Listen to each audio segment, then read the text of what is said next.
So in this Harper's letter that is still blowing up the news, there's a reference, well, the title of the letter itself is a letter in defense of justice and free debates, which is like a core idea of the liberal philosophy and the liberal ideology. And I wanted to actually talk about that idea, the idea that the best way to deal with a bad idea is not to actually hold the proponent of such an idea to account, but to just debate them and to address their ideas head on, so that the population at large will be able to see that their idea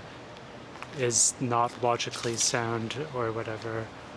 Obviously, this is a core, like a fallacy of the liberal ideology, and it really demonstrates very succinctly both why liberalism is the philosophy of the bootlicker, and also why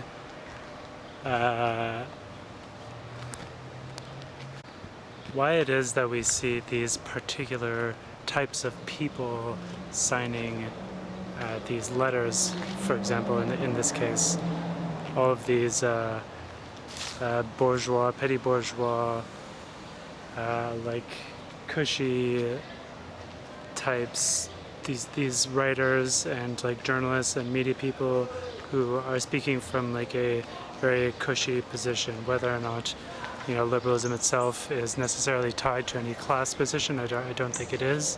You can have working class liberals just as you can have like bourgeois liberals, but essentially the people who are proposing liberalism debate as a solution to like toxicity.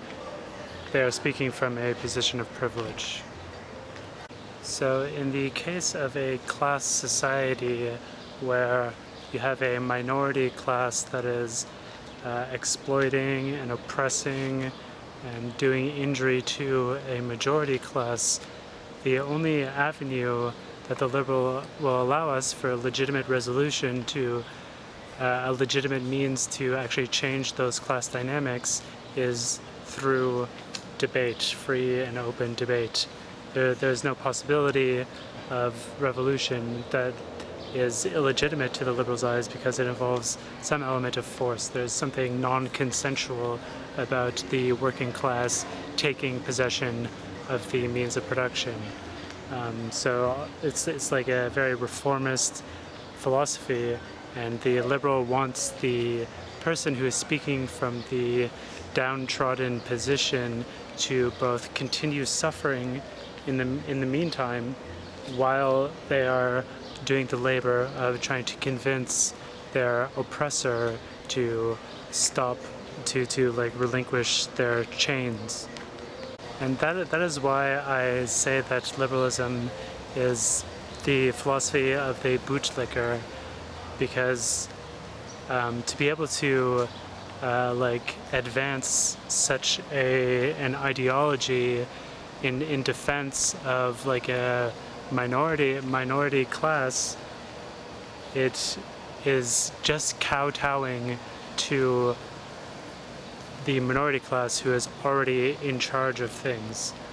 Like, liberalism is not necessarily tied to any class position. Like, anybody can be a liberal, but to be a liberal is to... Now, the point that I wanted to make here is that in the 2 centuries nearly since John Stuart Mill published On Liberty, which is like a classic text of liberal philosophy, there has been no... Liberalism has accomplished nothing except for giving us neoliberalism, which is like a more pervasive and harmful regime of capitalism.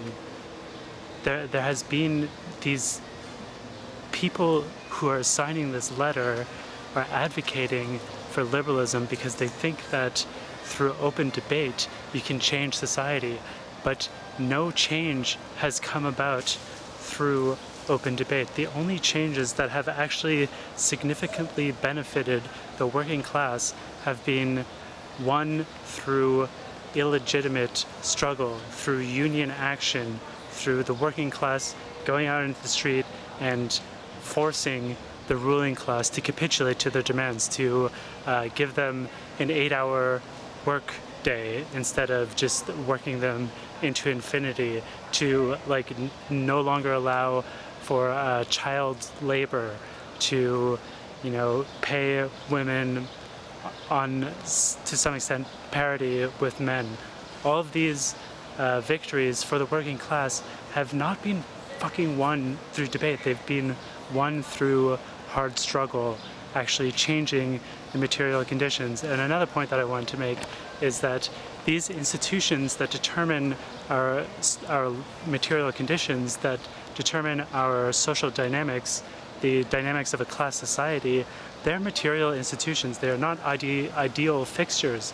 There's no way that we could possibly change the economic order such as it is merely by working to convince the ruling class, the bourgeoisie, to relinquish everything that they hold. Like it is such a pathetic ideology when all of the power is in fact in the hands of the majority of the working class.